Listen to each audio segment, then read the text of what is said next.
At kung bago ka lang dito sa ating YouTube channel, pwede po bang mahingi ang inyong subscribe at huwag kakalimutan, pindutin ang notification bell para ma-notify ka pag meron tayo mga ganitong uploads. Salamat kabayan! Sana wag lang puro Pilipino yung nahuhulit kinakasuhan natin. Nais ko makita yung mga mastermind mula sa China o mga Chinese nationals na di umano mastermind dito na makasuhan, mahuli at makulong. Hindi yung puro ginigisa lamang natin ay mga Pilipino o di umano Pilipino. Pero sa ginagawang executive session, are you hoping na makukuha ng Committee on Women sino yung mga mastermind dun sa mga ni-raid na illegal pogo? Sana, yun ang hiniling ko sa aking mga kasamahan, na wag lang naman puro mga Pilipino ang ating iniipit at kinakasuhan. Sana yung mga mastermind, utak, nasa likod at financier ng pogo, illegal na pogo, ay tunay nga madala natin sa hustisya at hindi yung ide-deport lamang sila kasama ng ibang mga Chinese nationals na wala ng working permit dito. And are you convinced, sir, dun sa allegation na spy si Mayor Alice? Hindi ko alam. Parang masyado na siguro pagpasyahan yan. Dahil ang basehan natin ay isa lamang naman statement na sinabi ng isang dayuhan din sa ibang bansa pa. At hindi dito mismo sa loob ng Pilipinas at wala tayong pagkakataon na ma-cross-examine at timbangin yung kanyang mga pahayag kung ito nga ba'y malayang na ibigay at hindi pinilit at yung mga documentary evidence niya napanood lang din naman natin sa media at wala tayong actual na kopya.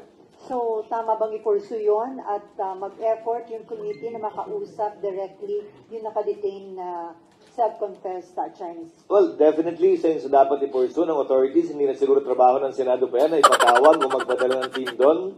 Pangalawa, kaya nga nais muling tingnan ng DND yung ating Anti-Espionage Act. Dahil sa totoo lang, wala yatang batas, kung hindi ako nagkakamali, na nagpaparusa sa isang spy. Huh? Meron ba? Pero dun sa existing... Hindi, ako walang alam. Baka may alam kayo. Pero Hindi. sa lumang batas, meron. Sa ilalim ng Espionage Act, pero kailangan nga may gera, may ninakaw ka na na state secret. Pero yung nakalagay sa ID mo ba, spy ako, pwede ka ba dambutin at tuliin? Ano bang definition natin ng spy? Halimbawa, CIA sa Amerika. Ay katumbas ng CIA sa China. Porkit ba card-carrying member siya ng intelligence agency ng bansang yon ay spy na siya?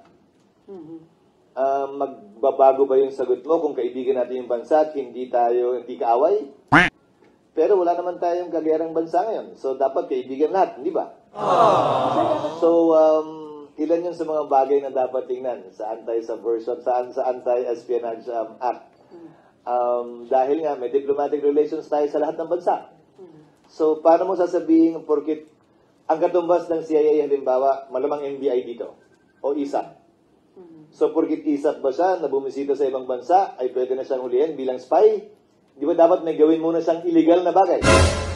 Sa katunayan, kahit hindi siya intelligence agent, ordinaryong mamamayan siya na kumuha ng informasyon at state secret mula sa ibang bansa. Espionage yun, kahit hindi siya spy.